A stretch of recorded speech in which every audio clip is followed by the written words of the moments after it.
What is up, good people? Jungle Inc. here. Hope you're doing well. XRP up a little bit on the day. Is this the classic XRP pumps a little bit right before the whole market dumps? We will find out. Coinbase having a big day after hours. Gary Gensler warning that he's not ready to commit to an Ethereum ETF. Is Ripple getting ready to make a big move? May this be the announcement we've been hearing about? I think I got it nailed here. We'll talk about it. SEC Inspector General in its final stages of investigating corruption, William Hinman, and the nonsense at the SEC just announced today. We will talk about that. All right, crypto market looking pretty good. We see Bitcoin 51,900, pretty flat on the day. Ethereum up about 1.5% up to $2,800, and XRP with a big 4.5% move up to 56 cents. Looking at the top 100 coins, looked like it was a big day for VeChain, up 26% on the day. Outside of that, we saw ADA up 4.5 cents, and a lot of other coins doing fairly well. We're in the green. Now, Coinbase returned to profitability for the first time in 2 years. The stock jumped up about 16% after hours. And I think that's a tricky one for the market really to value because their cash flows are very cyclical. They go from losing money to making all of the money. Of course, a force within crypto. They're the main custodian for almost all Bitcoin ETFs. And at the same time, if people are using ETFs to invest, that's going to cost Coinbase revenue and fees from trading. Coinbase has had a tremendous run from its lows of, I don't know what we were at, $40, something like that. Great recovery as we approach the next bull run. Doesn't look like the SEC court case has affected them much. Great management team there running a great business. Now, Gary Gensler, he's saying he's unwilling to commit to an Ethereum ETF, stating that the move to allow Bitcoin ETFs was the most prudent way to proceed after losing in court, but not so quick here with Ethereum. And I'll tell you this, don't get me wrong. I hold Ethereum. I think it's going to do fantastic. I am investing in Ethereum Layer 2, specifically Optimism. So I'm not saying that there's anything wrong with Ethereum or it will not be a fantastic investment over the long term. But at its current value, man, I think there's some risk that the market is overlooking. I think, first of all, we perceive it as, the second coin that's 100% security compliant, that the SEC has gifted them because of that Hinman speech, some sort of classification that isn't there. It's not official. I don't expect the SEC to turn like the vipers they are and go after Ethereum, but you don't know, and it's just not guaranteed. And I think a lot of people are pricing Ethereum as if it is guaranteed.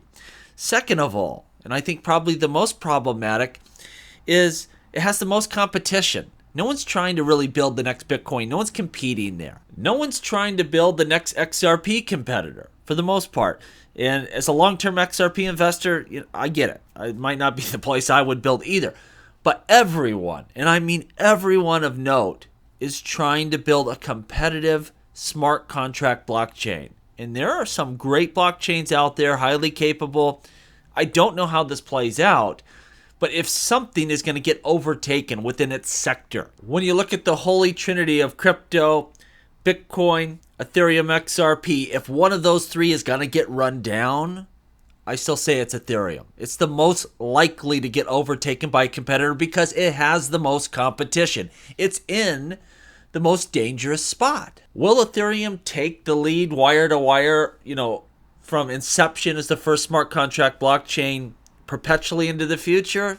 I don't know. That's up for investors to decide, but I don't think the market is really factoring in that risk that somebody runs them down. Lastly, it's a very big and complicated ecosystem, and you could have issues. You could have problems. And, they've always delivered.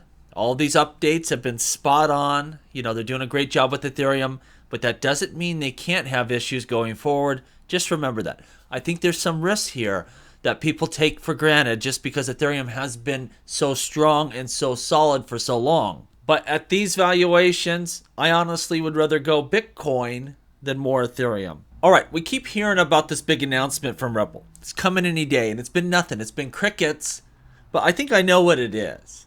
And based on the people that are hinting at this, I think it's very real. We had someone that used to work with Ripple, a former employee, hint at this. We've had different influencers that have more connections to Ripple than I do hinting at this. So I think there's something there of substance, and I believe it's going to be a stablecoin. That's the whole point of doing the whole clawback thing. They aren't introducing that so no name token 6000 can have clawbacks. Like, there's a reason for that, and usually these stablecoin issuers, they need that ability. They want to be able to claw back funds.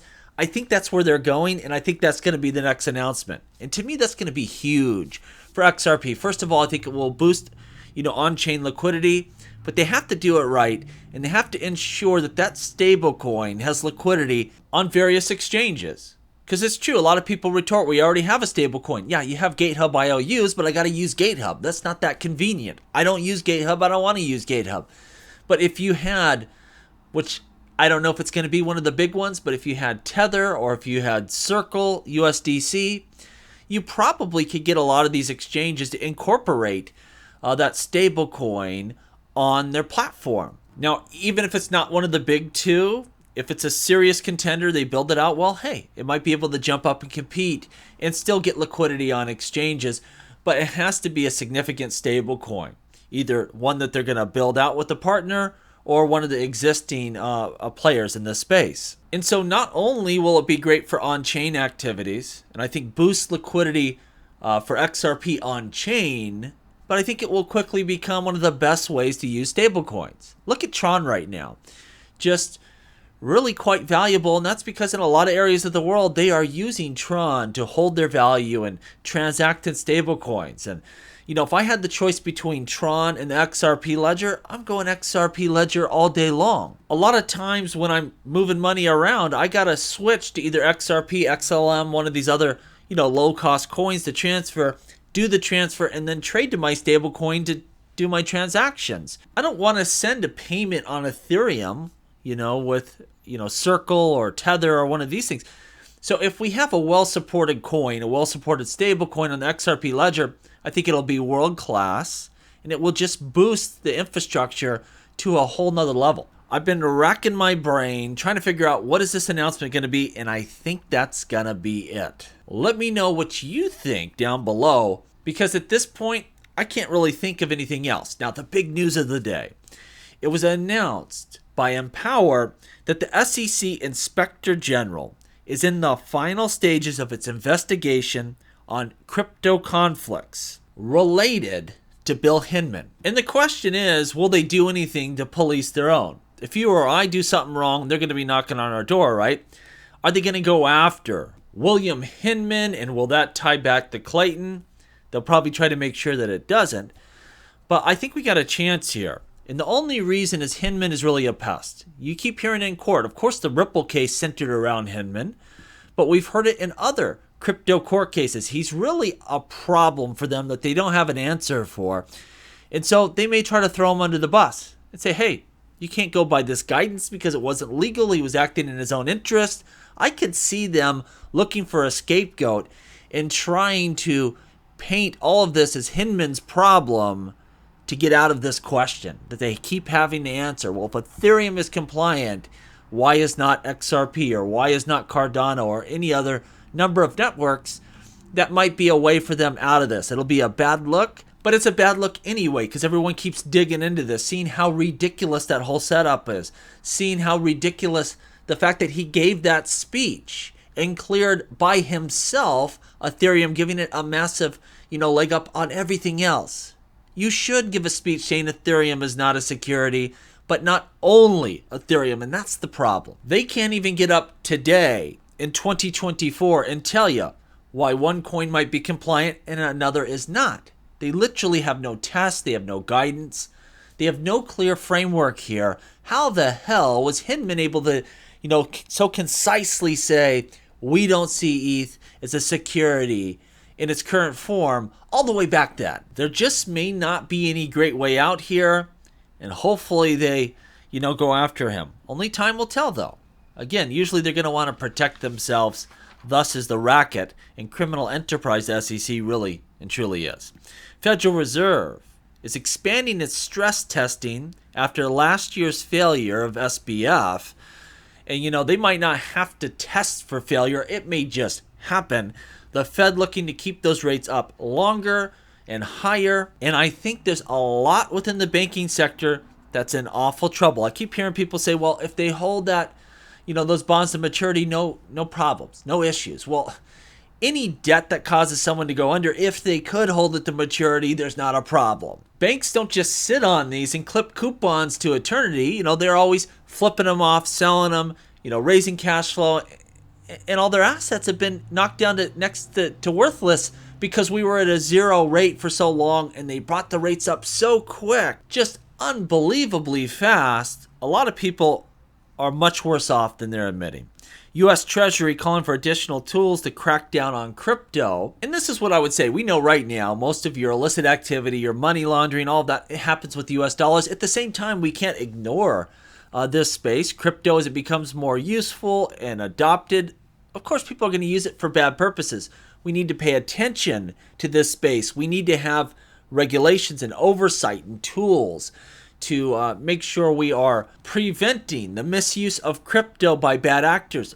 I 100% agree to that. You just can't overreact and say, oh, well, someone could use this for bad, therefore crypto itself is bad. We have to have sensible frameworks here, and there should be a balance to everything the government does. Now, rumors are heating up that John Deaton's going to jump in here and challenge Elizabeth Warren. It sounds silly on the face of things. Like, she's a hardcore reptilian, a long-term politician that no one's been able to touch, but I wouldn't count John out of anything. I'll tell you this guy's a winner. We saw what he did in the Ripple case.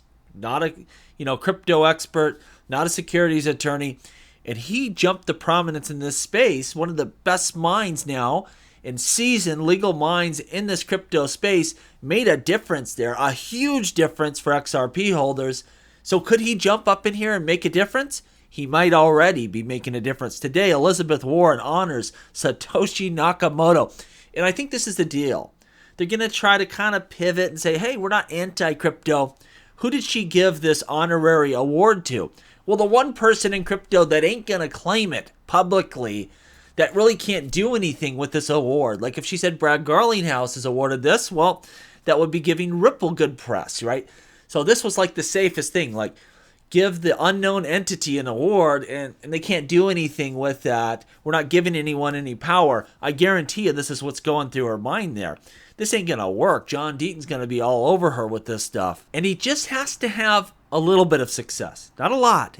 And that money's going to come pouring in because we got these huge crypto super PACs that are ready to fund. And if they could oust Elizabeth Warren, what wouldn't they pay? What check would be too big to write? He's just got to get a little bit of momentum here, and he may have more money than her before this thing is all over with. Now, he hasn't announced, I think, for sure if he's going to do this or not, but I sure hope he does. And I think he's got a real chance here just because it's John Deaton, and I wouldn't put anything past him. What an amazing story that would be. He'll have to roll out, a second version of his memoirs here soon enough. Real trailblazer here. Hope he can get it done because I'm so sick of Elizabeth Warren. And not only the fact that she's anti-crypto, but she's anti-American. You look at this. We're in a Senate hearing here, and we want Gary Gensler's opinions, the facts from him as the SEC chair.